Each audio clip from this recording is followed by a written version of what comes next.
મહાપુરુષો સતી તોરલજીવાની વાત કરી છે કે ગુણકાનો બેટો થાય ને બાપ કને કહેવા જાય. 9 લાખ કોથળીઓ બંધાય ત્યારે તો એ ગોધીડો કહેવાય. પવન પોણીને પ્રકાશ 14 લોકમાં પૂરે સાહેબો આશ. આવો જેસલરાય આપણે એવા સદગુરુ પ્રેમ હોય તો તેને મળીએ. 14 લોકની અંદર જેનું અજવાળું છે એ સદગુરુ મહારાજના નામનું છે. સદગુરુ મહારાજ પારસમણી છે અને પારસમણીના અજવાળે આખું બ્રહ્માંડ છે.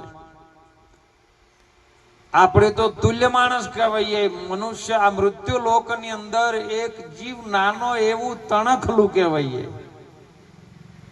અને તણખલાનો જેટલો નંબર છે એ આપણને હજી ખબર જ નથી. તો એ માણસ એટલું બધું અભિમાન કરે ને કે હું જ છું. પણ આર્યું ચાલતું તારા મોટા મોટા બંગલા ને મોટર ને ગાડી ને વાડી એક દાડો બધું ખાલી હાથે મેલીને જાવું પડશે. કોણ જાણી શકે આ ચક્ર કાળને કાલ સવારે શું થશે.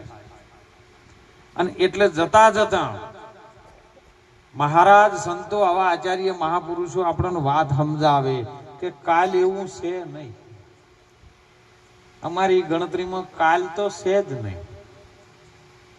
પછી તમને જેમ સમજાય એમ અમે એમ કહી છે કાલ નથી, પણ તમને આ વાત ઉપર નક્કી થાય. કેમ કે કાલ જો કદાચ બીજો દિવસ ઉગે તો તમારા માટે તો આજ જ બની જાય ને. આપણે બધા માટે આજ જ બને. કાલ તો છે જ નહીં, પણ આ તો ગણતરીમાં કીધું છે. એટલે મહાપુરુષો કે જતા જતા જીવનની અંદર એક પળ એવી ન જ આવી જોવે કે દુઃખમય આવે. આનંદમાં રહો એટલે જ કદાચ આ શરીર છોડવું પડે તો આનંદમાં જતા. અને શરીર તો તમારે નહીં છોડવું હોય તો છૂટી જાય. કોઈ રહ્યા નથી રાણા કે રાજ્યા. સિકંદર જેવા ધરતી ઉપર આયા ને સાહેબ જવું પડ્યું છે. અને આપણે જાવું તો પણ જતા જતા કયો જાવું છે એનું ઠેકાણું પાડવાનું છે. કાયા પડશે ને હંસો ક્યો રે જઈ હમાશે. મને એ ઘર બતાવી તમે દેજો જી અમને, તમે શરણોમાં લેજો. આ કાયા પડી જાય તો હંસ કયો જાશે. જતો જતો મને આ ઘર બતાવો. કારણ કે સંતો મહાપુરુષો કહે છે કે જીવતા ઘરને જુઓ, નહીતર મર્યા પછી મુક્તિ માગશો તો કાળા ઘરનો છે કૂવો. આ દેહમાં વચન છે એક દીવો, તમે તન મન ધનથી અને સેવો. જે ઘેર મુવા પછી જાવું છે એ ઘરને તમે હાલ જીવતા જોવો. કયું ઘર છે? એવું ગુરુનું ઘર છે. અને ગુરુનું ઘર આ પિંડમય નથી કે બ્રહ્માંડમય નથી. કારણ કે મનુષ્ય આજનો શું ગોતે છે? આ પિંડમાં ગોતી રહ્યો છે. પણ ગુરુનું ઘર એમાં ન મળે. ગુરુનો કરંટ કરો. આખો પંખો ચાલે, ફ્રીજ ચાલે, તમારી ટ્યુબ લાકડી ચાલે, ગોળો ચાલે, પણ બધામાં નાનો મોટો કરંટ ખરો. ગોળો ભલે ડીમ રહ્યો પણ કરંટ ઓગળી અડાડે તો એટલો જ આવે. અને ટ્યુબ લાકડી ઓગળી અડાડે તો કરંટ તો એટલો જ આવે. એવો આ કરંટ ગુરુ મહારાજનો છે ને એ ગુરુના ઘરમાં જ આવવું છે. તો શું કરવું પડે? તો મહાપુરુષો કે કશું કરવાની જરૂર નહીં. ગુરુ જોડે જુગતી શીખી લે. જેમ દૂધમાં ઘી છે પણ કાઢવાની જુગતી ના આવડતી હોય, મેળવવાની જુગતી ના આવડતી હોય તો દૂધ બગડી જાય. દૂધ બગડી જાય એટલે ખાવાનું કામનું ન રહે. દૂધનો ભાવ 70 રૂપિયા હોય, પણ જો કદાચ સાસના સોટાનો સંગ થાય ને, દહીં થાય ને વલોણું થાય ને માંથી ઘી આવી જાય તો ઘીનો કોઈ 70 રૂપિયા હોય? 70 માંથી સીધા 700 થઈ જાય. એમાં પિંડની અંદર પરમાત્મા કરંટ છે ખરો, પણ પિંડને અલગ પાડીને તમે જુઓ પછી તમારી કિંમત વધવાની ચાલુ થઈ જાય. પણ આખું જગત ચો ચોટ્યું છે. હું છું પણ હું તું કેવી રીતનો છે એની જુગતી તો ઓળખે એટલે તારો બધી આ કિંમત વધવાની ચાલુ થાય. એનો ભાવ આવે સાહેબ. ડોગેરની અંદર ચોખ્ખો છે એમનો એમ, પણ જ્યાં સુધી હોબેલાનો ઘા ના ખાય તો ધીરો બહાર ચોખ્ખો થઈને નીકળે. અને ડોગેરી એકલી હોય ને તો પછી હવનમાં હોમમાં કોમમાં આવે અને ચોખ્ખો થાય અને કદાચ કોઈ આવા સદગુરુ કંકુ સમાન હોય અને એનો સંગ જેને થઈ જાય ને તો માતાજીના તિલક સુધી ચડે, સંતોના લલાટ સુધી ચડે. સાહેબા ચોખાની કિંમત કેમ? સંગ કનો કર્યો? કંકુનો. પણ જો મગની ડાળ ન કરે ને તો સીસડી ભેળો થાય. હાથ રે આલ્યા તનને પુણ્યદાન કરવા, પણ તે પાપ કરીને બગાડ્યું. એટલે આ માનવી આખું હોબેલું તે વાસણડામાં વાળ્યું. પગ આલ્યા તને મંદિરે જવા માટે, જાત્રાઓ કરવા માટે, પણ તે પાટવો મારીને બગાડ્યું. આખું હોબેલું તે મનવા વાસણડામાં વાળ્યું. માથું આલ્યું તને મંદિરમાં દર્શન કરી નમાવા, સદગુરુ ચરણે જઈને નમાવા, પણ તે તો ડાઈઓ મારી મારીને બગાડ્યું. હાથ આલ્યા છે આપણને પુણ્યદાન કરવા માટે. પરમાત્માએ આ શરીરની રચના કરી, શરીર આપણને એવું અમૂલ્ય આપ્યું છે જેની આખા વિશ્વમાં ગોત કરો તો એની કિંમત ન થઈ શકે સાહેબ. એવું અમૂલ્ય દેહ આપણને મળ્યો છે, મનુષ્યનો છે. પણ તમે હાથેથી જે ન પકડવાનું પકડીને બેઠા. પગને લઈ જવાના હતા મંદિરે, પગથી ચાલીને તમારે જવાનું હતું ચોક જાત્રાએ કે સદગુરુના ચરણે જવાનું હતું. આ તો પગ આલ્યા એટલે હારા આલ્યા, મારો ગોડો અડ્ડે જઈને બેઠો આવ્યો. હેડાડીને પગને અડ્ડે લઈ ગયો. હાથમાં પકડવાનું હતું શું? ફૂલ પકડો કહો તો ભગવાનનો પ્રસાદ પકડો. દારૂ ઠેલ્યું પકડીને બેઠો. હે આ બધું બગાડ્યું તે તારે હાથે. જે નતું પકડવાનું તું પકડીને બેસી ગયો, પગ જો નતા ચલાવવાના ઈ લઈ ગયો. હવે ગુરુ મહારાજ એમાં શું કરે? હે ગુરુ મહારાજ તને રસ્તો બતાવ્યો, પણ રસ્તે ચાલવાની ફરજ તારી છે. ભગવાન કૃષ્ણજીના કોઈને પ્રશ્ન કર્યો છે, પ્રભુ આખા વિશ્વમાં તમે એમ કહો છો ઘણું હણું એ જ હું છું, તો તમે ગધાડામાં ખરા કે હા હું એમાં છું? હાથીમાં ખરા કે હા? કીડીથી મોડીને કુંજર સુધી જે પણ જીવ આવે છે એની અંદર હું છું, મનુષ્યમય હું જ છું.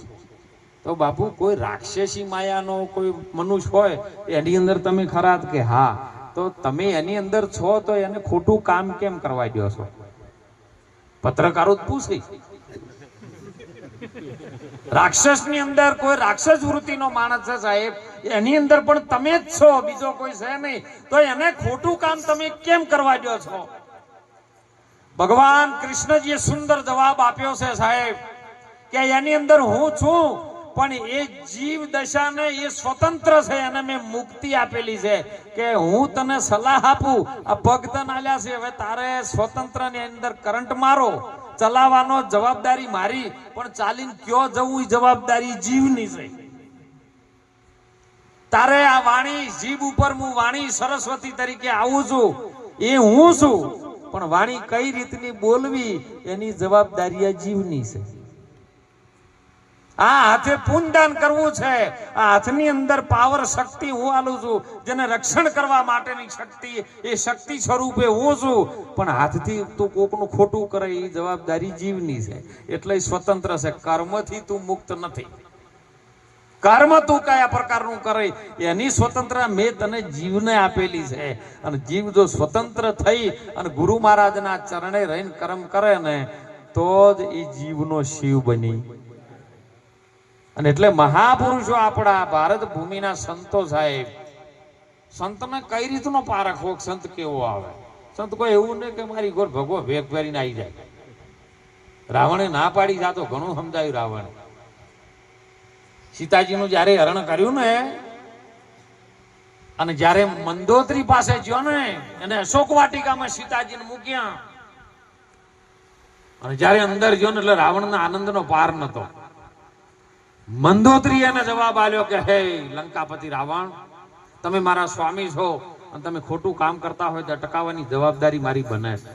કારણ કે મંદોદરી સતી હતી કે તમે સીતાજીને હરણ કરીને લેવા માટે ગયા તો તમે કોઈ વેશ નહીં, કેમ સાધુનો વેશ ધારણ કર્યો?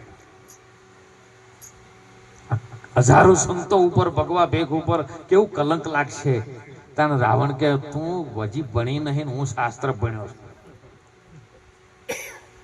તો કે તમારે સીતાજીનું હરણ કરવું હતું, તમારે એક વખત રામનો વેશ કરીને જવું હતું ને,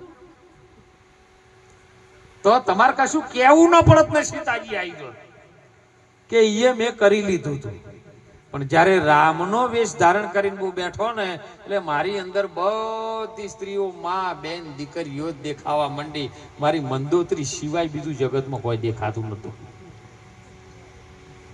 રામની મર્યાદા આવી હતી સાહેબ. તો કે પછી મેં એવું કીધું કે આ ભારત ભૂમિમાં આગળ સમય એવો આવશે, ઘેર જોર આવતું હોય તોય બાવા બની જાય. અને અત્યારે તો તાપ કેટલો પડે છે, બાજરીઓ વાટવી પડતી હોય. એક જણો બની ગયો આવે બરાબર બાજરીનો તાલ આવેલો, આવી ગરમી પડે, આ 3 દાડે પડે એવી. ઘરવાળીને કીધું કે હું આવું હો જંગલ જઈને, એના મને રોજ આવ્યો થાય છે ને આવતો રહે એમ. પણ જોઈ જો અઠવાડિયા સુધી આવ્યો ને, પેલી ઘરવાળી મને કાં તો પાછો જ થતો. સમય બન્યો, 6 મહિના વીતી ગયા, પણ ફરતા ફરતા આગળ નીકળી ગયો ઘણો. અને એવામાં એક ગોમ હતું, એક ગોમની અંદર હનુમાન દાદાનું મંદિર જંગલમાં, અને આર્યો વખડાના સોયલે હનુમાન દાદાનું મંદિર ને અહીંયા જઈને બેઠો. હવે 6 મહિના થઈ ગયા એટલે દાઢીને જતાય વધવા માંડી સાહેબ. જેમ કે ફરતો તો કોણ દાઢી કરે ને, બેઠો તો ને. 2 માણસો ગામમાંથી નીકળ્યા, બાપુ હનુમાન દાદાના મંદિરે બેઠા છે. સીતારામ કે સીતારામ. પોણી પાયું હોય એને. બાપુ ઉભારો, બપોરનો ટાઈમ થયો છે, થોડાક રોટલા લે. હવે ઓને જોતું જ તું આવ્યું. પેલાને એમ વિચાર થઈ ગયો કે મારું બધું તડકાનો હોય, અહીં બેઠો તો પોણી પાવે છે, ખાવાનું હાલે છે, હોય એના જેવી મજા જ છે. બાપુ હું શું કરો? કે કશું કરતો નહીં, રમતા રામ છું. કે આમ હનુમાન દાદાનું મંદિર અમારે આર્યું ખાલી જ પડ્યું, તમે રહો તો અમે ગોમવાળા બધી સગવડ કરીએ. હવે જેવું જોતું તેવું મળ્યું. અચ્છા કે બચ્ચા અમે ઇધર બેઠ જાતે. બેઠા, ગોમવાળાને સગવડ કરી આલી, પોણીની માટલી આલી, અસલ ખાવાનું રસોઈ બસોઈ બધું આલી દીધું. ટાઈમ સર દૂધ આવે ને ટાઈમ સર ભાત આવે ને ટાઈમ સર બધું ચાલુ થઈ ગયું. સમય બન્યો, ગોમવાળા કે બાપુ આ રોજ અમે દૂધ આલવા તમને આવા,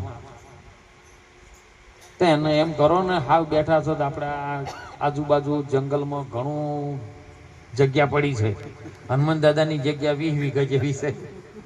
તમે કહેતા હોય તો અમે આ બધી જગ્યા ખાલી કરીને અસલ ખેતર જેવું શેડીને બનાવી આલા, અને એક ગાય લાવો. એટલે અમારા ટાઈમ હોય ના હોય તો તમે ગાય દોઈને આવતો જતો ચા પાણી કરો ને તમે એ પીવો. બાબુ કે અચ્છા બચ્ચે એસા હે. જીસીબી મંડાય અને આખું જંગલ ખાલી કર્યું, 20 વીઘા જમીન ચોખ્ખી કાઢી. 4 જણા બાપુ અમે બીજવારો લાવવા જાહેરનો. જાહેર ભાઈ જબરજસ્ત ગાય દોવાનું ચાલુ થયું. બાપુ જાહેર તો હવે વાઈ છે, પણ અમારે તો રોજ હવે જાર્યો ટોવાનો ટેમ હોય નહીં. અમારી જાર્યો ટોવાની એમ કરો ને, તમે ટોવો નારી. વચ્ચો વચ્ચ હનુમાન દાદાનું મંદિર પડ્યું રાખ્યું ને વચ્ચો વચ્ચ માળો ગાલ્યો, અને માળા ઉપર બાપુને ચડાય. હવે પેલું 12 મહિના વીતી ગયા ને, એટલે પેલી ઘરવાળાને આજુબાજુનો પરિવાર કે અરે જો હવે આવે તો એમ કરો, આ દીકરીનું ભવિષ્ય શું? સમાજ વાળાને મજબૂર કરી દીકરીનું ભવિષ્ય હતું એવું કે ચલો ભાઈ બીજા ઘરે વ્યવહાર કરો એનો. અને ભૂલે ચૂકે જે આ ગોમમાં ગયો તો એ જ ગોમમાં વનું થયું. સમય બન્યો, તાણે પાછું આવા પેટી ચકલે પોણી નહોતું આવતું, કુએ પોણી જવાનું હોય. એ કોકના બોર ઉપર આ પોણી ભરવા માટે નીકળેલી, અને પેલા ગોફણ લઈને જાર ટોતા હતા. આવામાં અવાજ વાપરી છે પેલી કે મોનો ના મોનો પણ અવાજ મારા ઘરવાળાનો છે. જોયું આમ દ્રષ્ટિ પડી, માળા ઉપર આવ્યો, તાજો નજર થી નજર મળે, પેલો ઓળસી ગયો. ઘરવાળી બિચારી બોલી કે મૂર્ખા, જાર્યું બાજરીઓ ટોવી હતી ત્યાં ઘેર ટોવ્યું તો શું હતો? એટલે ઘણા તો કંટાળી નહીં થઈ જાય. અને એટલે મહાપુરુષો કે છે, સંતો કે છે, સદગુરુ નામના ઓમાં ટોયા બેહારજો. ન કે આ ક્ષેત્ર છે ને એ ભેળાઈ જાહે સાહેબ. આ ક્ષેત્ર છે, અને આ ક્ષેત્રની અંદર કુરુક્ષેત્ર એવું છે જેની અંદર પાંડવો છે, અને કૌરવો પણ. એ મહાભારતનું યુદ્ધ છે. પણ તાર ઘેર ઘેર મગજની ખોપરીમાં આ કુરુક્ષેત્રના મેદાનમાં હરરોજ ઘેર ઘેર યુદ્ધ લડાઈ છે. આ યુદ્ધને જીતવા માટે સદગુરુની જરૂર છે. અને સદગુરુ આ યુદ્ધમાંથી જો મુક્ત કરે ને તો મોયથી કૃષ્ણ જેવો સારથી પ્રગટ થાય અને તમને રથની દોરી એને આપી દો કે લે ગુરુ તાર કરવું એમ કર, તો આ મહાભારતનું યુદ્ધ ઘરે ઘરે મટી જાય એવું છે કેશરભાઈ. એટલે સંતો જગાડવા માંગે છે કે તમે જાગો. શેમાંથી જાગવાનું છે? કે જે વાત આપણાથી અજાણ છે એ વાતમાંથી જાગવાનું છે. આપણે આ શરીરને આપણે પોતે મોની બેઠા કે હું આ શરીરે હું છું, પણ શરીરનું વિભાજન કરી નાખો અને મોયથી જે વધે તે ઈશ્વર છે. તું માયાનું વિભાજન કર્યો એમાંથી શેષ વધે તે ઈશ્વર છે. અને શેષી વચન છે ને વચન એ જ ઈશ્વર છે સાહેબ. આખું બ્રહ્માંડ વચનના આધારે ચાલ્યું. એ વચને આ તો બ્રહ્માંડ રચી અને વચન હે પવન ને પાણી, સાત સમુદ્ર આમાં વચને બંધોણા અને વચને પૃથ્વી ઠેરોણી રે હંસલા. તમે કોક સતવચન લેજો જોણી. બધું જાણવાનું શું? સત્ય વચન શું છે એને જાણવાનું છે. અને વચનના આધારે જ છે આર્યું. હવે એ વચન છે ને એ ગુરુના ચરણમાં પડ્યું છે. બીજે ચોય કરિયાણાની દુકાનમાં નહીં, દૂધની ડેરીઓમાં નહીં, એ ગુરુના ચરણમાં પડ્યું છે. એ વચન ગુરુ પાસે જો તો મળી જાય એવું છે. ગુરુ પાસે ક્યારે મળે?